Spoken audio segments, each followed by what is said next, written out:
Too many runners train in what I'd say is the gray zone. Too fast for an easy run, but too slow for a hard run. Nose breathing is a natural way to ensure your easy runs are easy because you cannot supply enough oxygen to the muscles if you run too fast.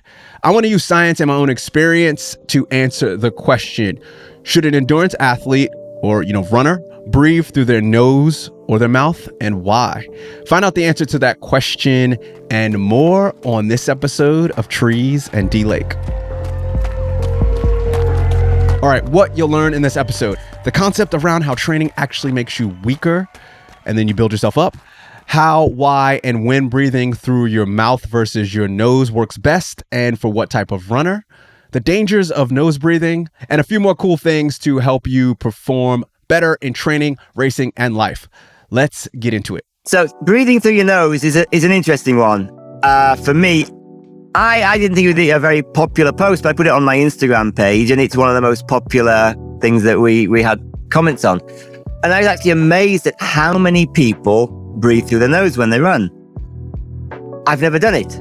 I mean, I have actually gone out and gone little runs and just breathe through my nose just to check my pace and things. But generally, I decided, and I've read other research around the subject, that the nostrils just aren't big enough to get enough air in through your nose. And at a very low, easy, slow pace, yes, you can get enough oxygen in. And so breathing through your nose might be a useful tool to make sure you don't go too fast.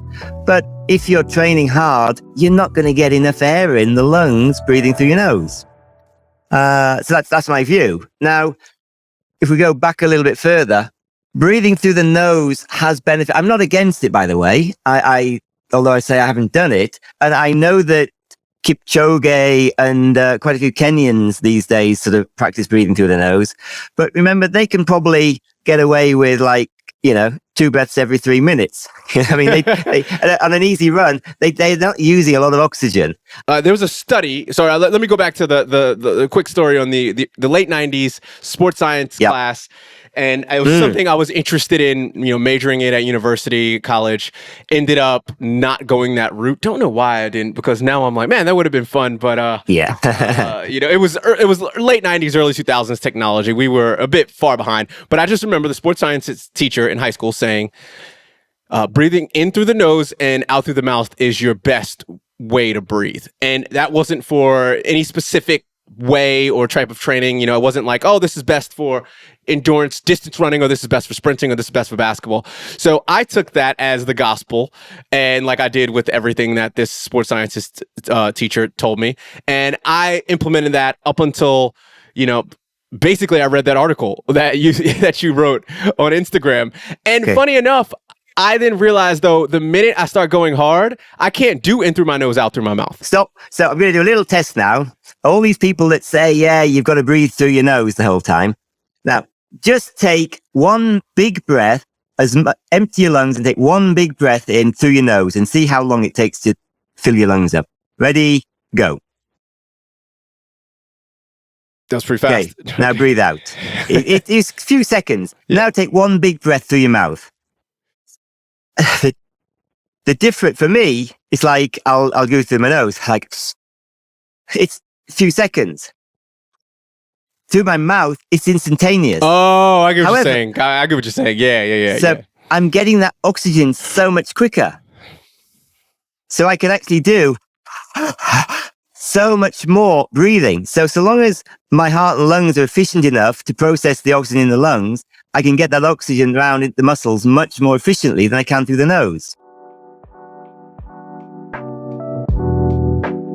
When should you not use nose breathing? And there's a warning that I think, and I'll kind of just lead in, and this is your words that I'm taking. You said, I believe it to be very dangerous to attempt a hard run breathing through the nose because of lack of oxygen supplied to the muscles and brains and may cause you to pass out. So basically, if you're going to try nose breathing because you haven't been doing nose breathing, I was breathing in and out through my mouth thinking I was breathing through my nose, and it wasn't until I actually was like at the end of the workout, I'm like, and then I went, oh, I'm breathing through my fucking mouth. I was just like, oh, this makes sense. Like your body automatically goes, where's the most amount of oxygen? And it's going to go to the least amount of resistance and the easiest place to get the oxygen. Yeah, I think that people who who argue this and breathe through their noses are just not running quick enough to go out of an aerobic pace, so that they're running at a much slower pace where their oxygen demands are much less. So they're able to do this. But as soon as you get to threshold, you need more oxygen into the lungs. I believe you need to breathe through the mouth. And I'm happy for some sports scientists to come and interject and to show me different science on this. People did put some good comments on my post I hadn't thought about. So in the desert in the Middle East, they're saying, look, we get so much dust and stuff in the atmosphere that breathing through my mouth, I just get all this dust into my lungs. Whereas through my nose, the hair and the follicles in your nose actually, filter out. That's what the nose is for. That's why we generally breathe through the nose normally when we're walking, is the nose will filter out all the dust and all the crap so that it gets caught up in mucus, and then you sneeze it out into the hanky, or you snot it out or whatever. But if you're breathing through the mouth, it's going to go unfiltered straight to the lungs. So, yeah, I can see why in certain places people might want to breathe through the nose. But then I would say, yeah, should you be running in that weather? If you have no other choice, that's one thing. But also, you've got to keep the pace down if there's a lot of dust in the air. And other people say they get a really dry mouth if they breathe through the mouth. And it's like, well, yeah, I get a really dry mouth. So when I'm running, I found that really hard to argue with, because they said, oh, I just get a dry mouth. I can't breathe through my mouth because my mouth goes dry. But if you want to run quicker, I would argue you have to breathe through the mouth and accept that on hot, dry days, you're going to get a dry mouth, and it's just not a nice sensation, and just put up with it.